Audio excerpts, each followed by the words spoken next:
Hey guys, what's up? My name is Kendon Chase, and this video is going to be all about self-taped auditions and how to do them and how to get the most out of them. I just want to mention this straight off the bat that self-taped auditions are not something to be dreaded. I am from Toronto, Ontario, and self-tapes have allowed me to audition for huge projects way down in the States, and I think it's very important to get these down and get them really high quality so that you make the best impression on people that normally wouldn't be able to get to see your work. It's a really awesome privilege, and one of the best things about being in this era, that we can just take a video with our cell phones and send it off and be cast in a big budget film. You don't necessarily need to be in LA. Now first you're going to have to work on some of the basics. You're going to need a camera. Cell phones that are iPhone 5S or equivalent above will be completely fine to record with. Make sure it's just stabilized and not held by someone's hand.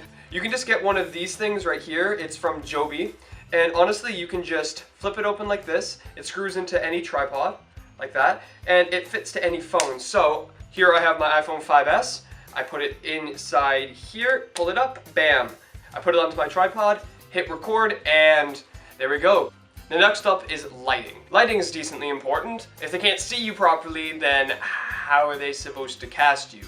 Lighting really changes someone's face, so making sure that there's no hard shadows on your face is best.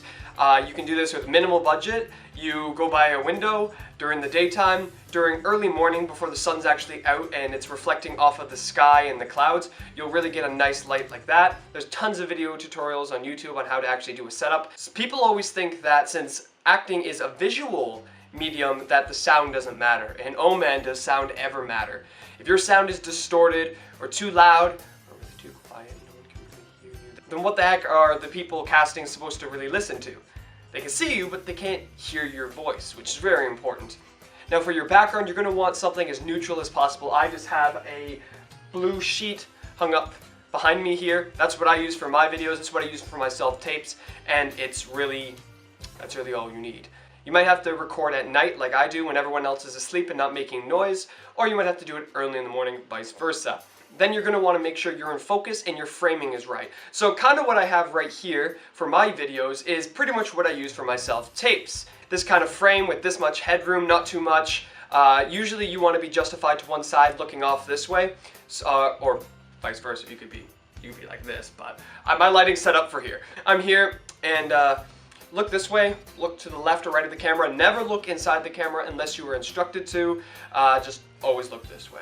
Now every single audition in general, mainly self-tapes though, are going to start off with a slate. Typically all they're going to ask is your name for sure, your agent, and maybe your age if you're under 18 years old, maybe your type, I don't know. Just follow the instructions that they give you, but usually it will just be your name, your age, and your agency, and sometimes your height, depending on if that's important or not. Now you're going to want to make sure that you are dressed properly for the role. Now you don't need to go all out, just like in every single audition. You don't want to walk into the room if your role is to be a hooker or a stripper. Don't walk in there looking like one. Dress to suggest, so maybe you'll wear a slightly lower cut shirt, maybe a v-neck, you know what I mean, something slightly nicer, maybe a nice red, but do not dress like a hooker and walk in. And the same thing for your self-tape. It's distracting. Dress to suggest, not to be in your audition. It will just distract. The next thing that you're going to want is a good reader. Now this will be very important. If you have an actor friend, then get them to read for you. It will really help you to actually play off as someone else that's an actor, and they'll give you everything you need.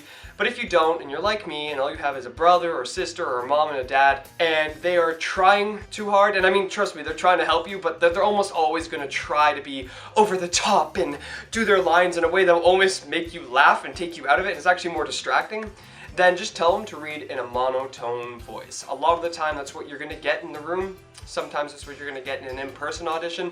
So it's fine. It'll be less distracting to the people watching the video, and honestly it's totally fine as long as you can deal with that. So finding a good reader is always a plus, but if not, just get the person to read it as boringly as possible. It's your acting they want to see, not your readers behind the camera, you know? Now, one of the best parts about self-taped auditions is that you get so many chances. You get so many practice takes, you get so many chances at getting the best take to send off to casting to make your best impression. When you're in the room in an audition, typically you only have one shot. But one thing I do want to make sure you guys don't do is you don't do any cuts in your videos.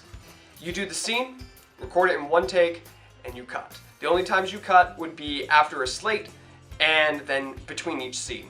Do not do a scene all very dramatic, like as if you're the cinematographer. Don't do an audition like, Jimmy, what did you do? Why would you do that, Jimmy? Don't do something like that. So just trust me, do not make any cuts in your videos. One take per scene, and that's it. Now that you've had your entire self-tape recorded, now it's time to do the final nitty-gritty things. You need to edit it, make just nice fade in, fade out between each scenes, do something like Sony Vegas, even Windows Movie Maker or Final Cut. Follow all the instructions that they give you. This is the most important part. If they tell you to make the file name what they tell you to, do it. Don't name it ASDV blah blah blah blah, because when you send it to them, when they download it, it's going to be called that. So if they say, hey, name it this, make sure you do it. It is very, very important.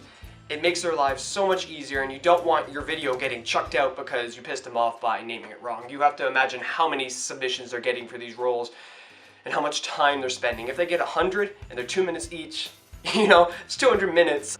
Now my final suggestion to you guys is prepare. Treat this as any other audition. You still need to have your lines down perfectly. It will really help you make the best audition possible. Remember, just because you have many more takes doesn't mean that you should leave it to the last second. You want to be one of the first people to submit it. Just imagine, you're the one casting and you have to watch 100 submissions. Are you going to be happier on the 10th one, or are you going to be happier on the 100th one? Of watching the exact same scene for the exact same character over and over again. You see what I mean? It doesn't sound too pleasant. This is like any other audition. Set a time for it and do it. Do not leave it to the last second, and please do not miss it. You wouldn't miss a regular audition. Do not miss self-tapes. They are very important, and they will help you get a lot of jobs that normally you would not be able to get. So guys, I hope this video helped you in some way. If you have any questions or comments, just leave them down below, and honestly, I will try to get back to every single one of you. If you guys have any suggestions for future videos, please just put them down below as well. Don't forget to subscribe or like the video if you liked it. I really appreciate it. Honestly, it really helps. And as always, guys, good luck on those auditions. Is that glitter? Oh my god, there's glitter in my hair.